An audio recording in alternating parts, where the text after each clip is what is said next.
एक बार की बात है। एक शक्तिशाली राजा घने वन में शिकार कर रहा था। अचानक आकाश में बादल छा गए और मूसलाधार वर्षा होने लगी। सूर्य अस्त हो गया और धीरे धीरे अंधेरा छाने लगा।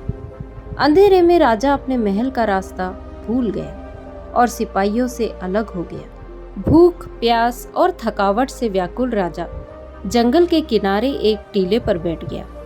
थोड़ी देर बाद उसने वहां 3 बालकों को आते देखा। तीनों बालक अच्छे मित्र थे। वे एक गांव की ओर जा रहे थे। राजा ने कहा, सुनो बच्चों, जरा यहाँ आओ। राजा ने उन्हें अपने पास बुलाया।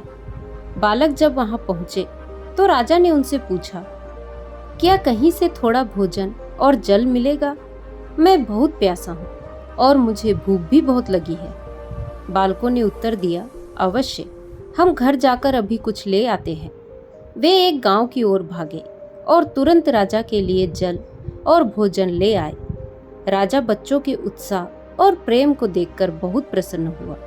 राजा बोला, प्यारे बच्चों, तुम लोग जीवन में क्या करना चाहते हो? मैं तुम सब की सहायता करना चाहता हूँ। कुछ देर सोचने के बाद एक बालक बोला, मुझे धन चाहिए। मैंने कभी 2 समय की रोटी नहीं खाई है, कभी सुंदर वस्त्र नहीं पहने हैं, इसलिए मुझे केवल धन चाहिए। राजा मुस्कुराकर बोले, ठीक है, मैं तुम्हें इतना धन दूंगा कि जीवन भर सुखी रहोगे। यह शब्द सुनते ही बालकों की खुशी का ठिकाना ना रहा। दूसरे बालक ने बड़े उत्साह से पूछा, क्या आप मुझे एक बड़ा सा बंगला और घोड़ा गाड़ी देंगे? राजा ने कहा, अगर तुम्हें यही चाहिए तो तुम्हारी इच्छा भी पूरी हो जाएगी। तीसरे बालक ने कहा, मुझे ना धन चाहिए, ना ही बंगला और ना ही गाड़ी। मुझे तो आप ऐसा आशीर्वाद दीजिए जिससे मैं पढ़ लिख कर विद्वान बन सकूं और शिक्षा समाप्त होने पर मैं अपने देश की सेवा कर सकूं। तीसरे बालक की इच्छा सुनकर राजा बहुत प्रभावित हुआ। उसने उसके लिए उत्तम शिक्षा का प्रबंध करवाया। वह परिश्रमी बालक था, इसलिए दिन रात एक करके उसने पढ़ाई की और बहुत बड़ा विद्वान बन गया। और समय आने पर राजा ने उसे अपने राज्य में मंत्री पद पर नियुक्त कर लिया। एक दिन अचानक राजा को वर्षों पहले की उस घटना की याद आई। उन्होंने मंत्री से कहा, वर्षों पहले तुम्हारे साथ जो 2 और बालक थे, अब उनका क्या हालचाल है? मैं चाहता हूँ कि एक बार फिर मैं एक साथ तुम तीनों से मिलो। अतः तुम कल अपने उन दोनों मित्रों को भोजन पर आमंत्रित कर लो। मंत्री ने उन दोनों को संदेश भिजवा दिया और अगले दिन सभी एक साथ राजा के सामने उपस्थित हो गए। आज तुम तीनों को एक बार फिर साथ देखकर मैं बहुत प्रसन्न हूँ। इसके बारे में तो मैं जानता हूँ, पर तुम दोनों अपने बारे में बताओ। राजा ने मंत्री के कंधे पर हाथ रखते हुए कहा।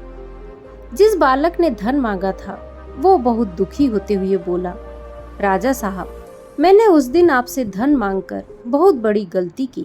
इतना सारा धन पाकर मैं आलसी बन गया और बहुत सारा धन बेकार की चीज़ों में खर्च कर दिया। मेरा बहुत सारा धन चोरी हो गया और कुछ वर्ष में ही मैं वापस उसी स्थिति में पहुंच गया जिसमें आपने मुझे देखा था। बंगला, गाड़ी मांगने वाला बालक भी अपना रोना रोने लगा। उसने कहा, महाराज, मैं बड़े ठाठ से अपने बंगले में रह रहा था, पर वर्षों पहले आई बाढ़ में मेरा सब कुछ बर्बाद हो गया और मैं भी अपने पहले जैसी स्थिति में पहुंच गया। उनकी बातें सुनने के बाद राजा बोले, इस बात को अच्छी तरह गांठ बांध लो। धन, संपदा सदा हमारे पास नहीं रहते, पर ज्ञान जीवन भर मनुष्य के काम आता है और उसे कोई चुरा भी नहीं सकता। शिक्षा ही मानव को विद्वान और बड़ा आदमी बना सकती है, इसलिए सबसे बड़ा धन विद्या ही है। दोस्तों, अब बढ़ते हैं दूसरी कहानी की तरफ। एक बार की बात है, महात्मा बुद्ध के सबसे प्रिय और निकटतम शिष्य आनंद कहीं जा रहे थे। रास्ते में उसने देखा कि एक अधेड़ उम्र का व्यक्ति चट्टान पर बैठा रो रहा है। यह देखकर आनंद वहीं रुक गए और उस व्यक्ति के पास जाकर उससे उसकी उदासी का कारण पूछा।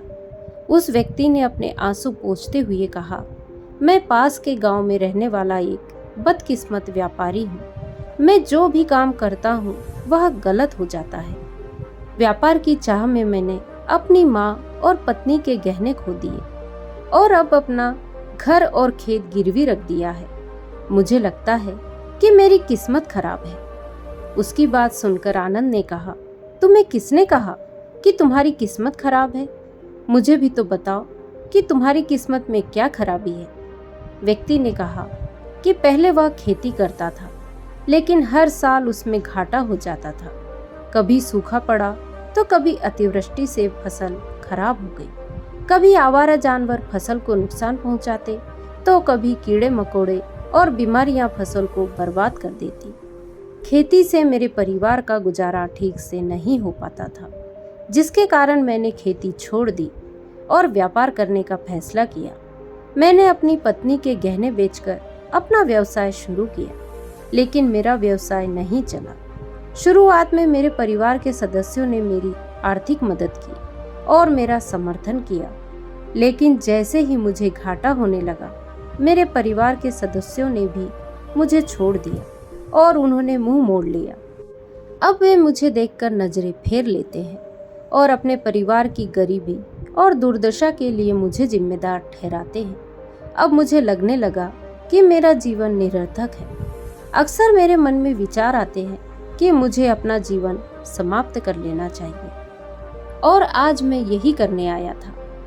मैं यहाँ पर आत्महत्या करने आया था, लेकिन मेरी हिम्मत नहीं हो रही, इसीलिए मैं इस पत्थर पर बैठकर रो रहा हूँ। दूसरी ओर मेरा एक दोस्त है। हम दोनों ने एक साथ व्यवसाय शुरू किया, लेकिन वह आगे बढ़ गया और मैं पीछे रह गया। मेरी असफलता के कारण वह मुझे हर समय अपमानित करने की कोशिश करता और वह अक्सर मेरे पास आता है।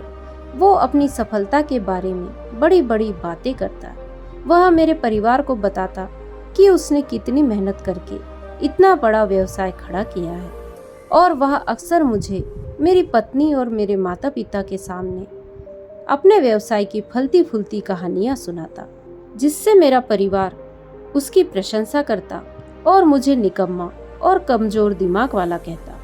मेरी पत्नी और माँ मुझे हर बात पर ताना मारते हैं, जिससे मुझे बहुत दुख होता है और कभी कभी मुझे अपनी असफलता पर गुस्सा आता है, लेकिन मैं समझ नहीं पाता क्या करूं। यह सुनकर भिक्षु आनंद ने पूछा, आपको किस बात से दुख होता है? आपकी अपनी असफलता से या आपके मित्र की सफलता से? सवाल सुनकर उस व्यक्ति ने एक पल सोचा और फिर कहा, सच बताऊं तो मुझे अपनी असफलता पर उतना दुख नहीं होता जितना अपने दोस्त की सफलता पर होता है। भिक्षु आनंद ने अगला प्रश्न पूछा, यदि आपका मित्र व्यवसाय में असफल हो जाता और आप सफल हो जाते तो क्या आप खुश होते? व्यक्ति ने कहा, हाँ, मुझे बहुत खुशी होती। आनंद ने कहा, मतलब आपकी खुशी आपके दोस्त पर निर्भर करती है। अगर वह चाहे तो आपको खुश कर सकता है, और अगर वह चाहे तो आपको दुखी भी कर सकता है। आप खुद से ना तो खुश हो सकते हो और ना ही दुखी। आनंद की बातें सुनकर वह व्यक्ति कुछ देर सोच में पड़ गया और फिर बोला, आपकी बातें सुनकर मुझे कुछ आशा जगी है। तब आनंद ने कहा, जब हम किसी चीज की आशा करते हैं तो हम उस पर निर्भर हो जाते हैं, फिर हमारा सुख दुख भी उस पर निर्भर होने लगता है। इसलिए सबसे अच्छा ये है कि आप खुद से ही उम्मीद करना शुरू कर दें। जब आप ऐसा करते हैं और साथ ही मेहनत और ईमानदारी से काम करते हैं तो आपको सफलता जरूर मिलती है। आप सोचते हैं कि आपका दोस्त आपको नीचा दिखाने के लिए आता है, वह आपको दुखी करने के लिए आता है, लेकिन अगर आप ईमानदारी से सोचें तो वह जो बातें कहता है वह सच होती है। आपको उनके संघर्षों और अनुभवों के बारे में बताता है। आप उन चीज़ों से बहुत कुछ सीख सकते हैं। आपको उनका आभारी होना चाहिए कि आपको घर बैठे इतने सारे अनुभव मिल रहे हैं। उन अनुभवों का लाभ उठाएं, नई शुरुआत करें, ईमानदारी से काम करते रहें, कभी हार नहीं माने। एक दिन तुम्हें सफलता अवश्य मिलेगी। आज तुम इसे दुर्भाग्य या बुरा समय कह रहे हो, एक दिन बदलेगा और इसके साथ ही तुम्हारी सोच और विचार भी बदल जाएंगे।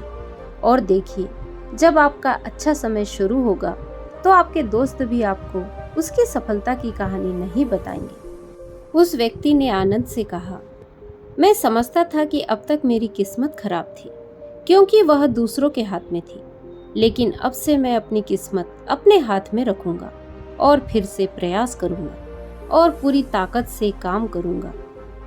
जब तक मुझे सफलता नहीं मिल जाती मैं चैन से नहीं बैठूंगा।